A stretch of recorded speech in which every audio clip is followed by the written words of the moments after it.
धरती की गंध। छोटी सी ग्रामीण नदी, नाम मनोरमा। लगा जैसे अपनी ही हो। उसके किनारे किनारे दूर तक भ्रमण करने की इच्छा मन में जागी। समय की कमी न थी। सामने पसरी पड़ी थीं गर्मी की छुट्टियां। नाले के आकार वाली मनोरमा के किनारे किनारे कई दिनों तक चलता रहा। शुरू में पानी मटमैला कीचड़ सा न था। ज्यों-ज्यों नदी की चौड़ाई बढ़ी, उसके इस्तेमाल के तरीके भी बढ़ते गए। पानी में नहाते हुए, कपड़े धोते हुए, भैंसों को नहलाते हुए लोग दिखते रहे। चिलचिलाती धूप में छांव तलाशता हुआ मैं आगे बढ़ता गया। ग्रीष्म की तपन सह नहीं पा रहा था। गर्मी से बेहाल पशु नदी के गंदे पानी में लौट रहे थे। किनारे के पेड़ की छांव में चरवाहे कौड़ी या चौसा खेल रहे थे। छोटे बच्चे गोटी खेल रहे थे। लगता है कि युगों से ऐसा ही चला आया होगा। यही नदी तट होगा, ऐसे ही खेत परती, चरवाहे और गोरू भी इसी प्रकार, सब कुछ इसी प्रकार। फिर भी हर इकाई स्वयं में संपूर्ण होगी। हर इकाई की अपनी कथा होगी। संपूर्ण तट कथा एक है, किंतु इस तट कथा का प्रत्येक बिंदु एक बिंदु कथा कहने को लालायित होगा। कहाँ तक सुना जाए, कहाँ तक कहा जाए। यह एक चिरंतन कथा है। यह मन की कथा है। मन ही की आकांक्षा वासना है। मन दीवारों में घिरकर बैठा रहे तो उसकी कथा वहीं तक है। पर यह इतना संकोची और गंभीर है तो नहीं। यह तो सदैव उड़ता है। इसके पंखों को कोई बांध पाया है आज तक। अगम दुर्गम पथों का विजेता है यह मन। जानी पहचानी राहों को उपेक्षित करने वाला है यह मन। मन तू पार उतरी कह जय हो। आगे पंथी पंथ न कोई, कुछ मुकाम न पे हो। सेवार से ढकी मनोरमा के किनारे किनारे 10 बजे तक चला। तन भी थका, मन भी। एक सदगृहस्थ के घर रुका। गांव में बनिए की दुकान से चावल खरीद लाया। घर से बटलोई मांग ली। नहाकर अहरा सुलगाया। चावल पक गया। गृहिणी ने जब यह जाना कि गांव के अहीर के यहाँ दही खरीदने जा रहे हैं तो अपने यहाँ से ले आई। खाकर, बटलोई मांझकर ओसारे में लेट रहा। गर्मी से बेहाल गांव के कुछ लड़के पानी मांगने को आए। पानी से कीचड़ बना वे घर के सामने लौटने लगे। कारे बदरा पानी दे। पानी दे गुड़धानी दे। पानी दे पानी दे। बरखा दे चानी दे। कारे बदरा पानी दे। क्या अब भी इंद्र भगवान प्रसन्न न होंगे? ऊष्मा सही नहीं जाती, उसमें प्राण फंसते हैं। पसीने में भी नींद आ ही जाती है। आंख खुली तो कुछ उजले उजले बादल घिरे थे। छां किए थे, घाम न था, पर गर्मी थी। सब लोग रह रहकर बादलों की ओर देख लेते थे। यक्ष ने भी इतनी आतुरता से न देखा होगा। एक लहरा गिर जाता तो तपन मिट जाती। फिर चाहे तो ना ही बरसता। आम जामुन पानी पाते ही मिठाए जाते। पशु प्राणी शीतल हुई जाते। पानी पानी पानी। बरखा बरखा बरखा। फिर आंख लग गई। खुली तो टप टप टप बूंदे गिर रही थी। बड़ी बड़ी बिरड़ बूंदे गिर रही थी टप टप। थोड़ी सी गिरकर रुक गईं। बरसना रुका तो पानी सूख चुका था।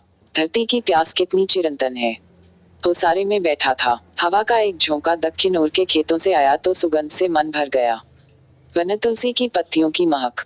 ऐसी गंध की बैठा न रहा जाए। इच्छा हो कि पत्तियों का एक डंठल तोड़ लाएं और हाथ में लिए बैठे रहें। सफेदे की पत्तियों की महक सी गंध। उठकर खेत में गया, किंतु वहां कहीं वन तुलसी नहीं, पर महक थी। इधर उधर देखा, ढूंढा खोजा, पर वहां कहीं नहीं। महक नाक में भरी आ रही थी।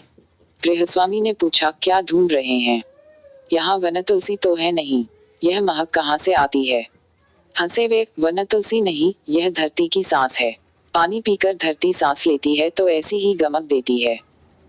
धरती की सुवास। सुना था कि धरती की सौंधी गंध होती है।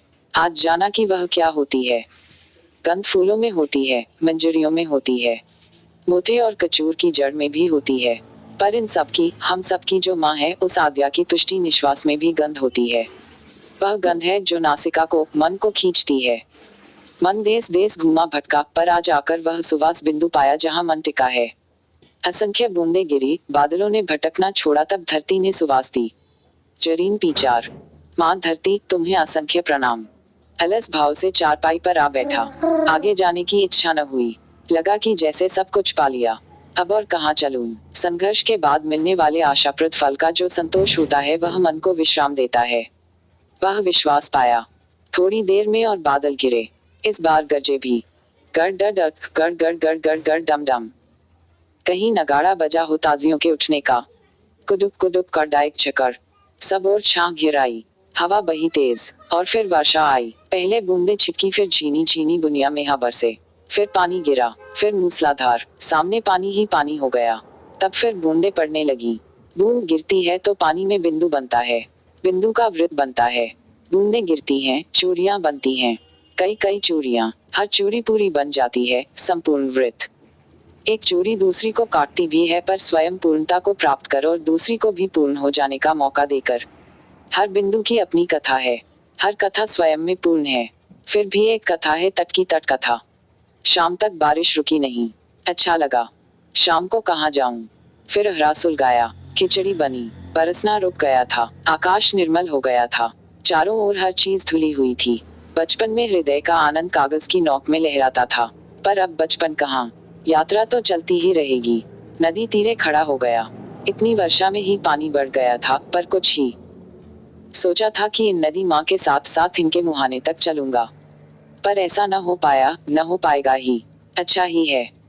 ये जो युगों से बहती आई हैं, बिंदु से बिंदु को मिलाती आई हैं, उन्हें नाप पाना मेरे जैसे बिंदु के शतांश के लिए संभव है क्या? यदि जड़ दूरी को नाप भी लेता तो क्या वह उन्हें नाप ना हो पाता? माँ की गरिमा को कौन नाप पाया है? प्रणाम है तुम्हारी इस गरिमा को, प्रणाम है तुम्हें, प्रणाम है तुम्हारी कथा को। अंतर से प्रणाम किया, पर अहंकारी देह झुक न पाए, निश्चिर होकर माँ के सम्मुख लौट पड़ा। ताल तलैयों में पानी भर गया, खेतों में भी। मेको ने सुर मिलाए, मेक मैंको, मेक मैंको, दुआ छेको, मेक मैंको, मैंको मैंको मैंको मैंको। धुले आकाश में जो सूर्य उदय होता है वह कितना नेत्ररंजक। ग्रीष्म की धूल बैठ गई, वातावरण निर्मल हो गया। खेतों में लोग आ गए, किसानों ने हल बैल संभाले, स्त्रियां घास चिखुरने लगी, बच्चे कौतुक देखने लगे। सबकी देह कीचड़ हो गई, फिर भी सब लगे हैं। यह वर्षा मंगल है, यह है श्रम का आमंत्रण। मैं चल रहा था कि रपट कर गिर गया। कपड़ों में कीचड़ पुत गई, पर खिसियाहट की हंसी ना हंसा। अच्छा ही लगा, जहाँ इतने लोग वर्षा मंगल कर रहे हैं, मैं ही कैसे वंचित रहूं। माँ धरती के चंदन का लेप मिला। इस प्रसाद के सौभाग्य की वेला को प्रणाम है, प्रणाम है।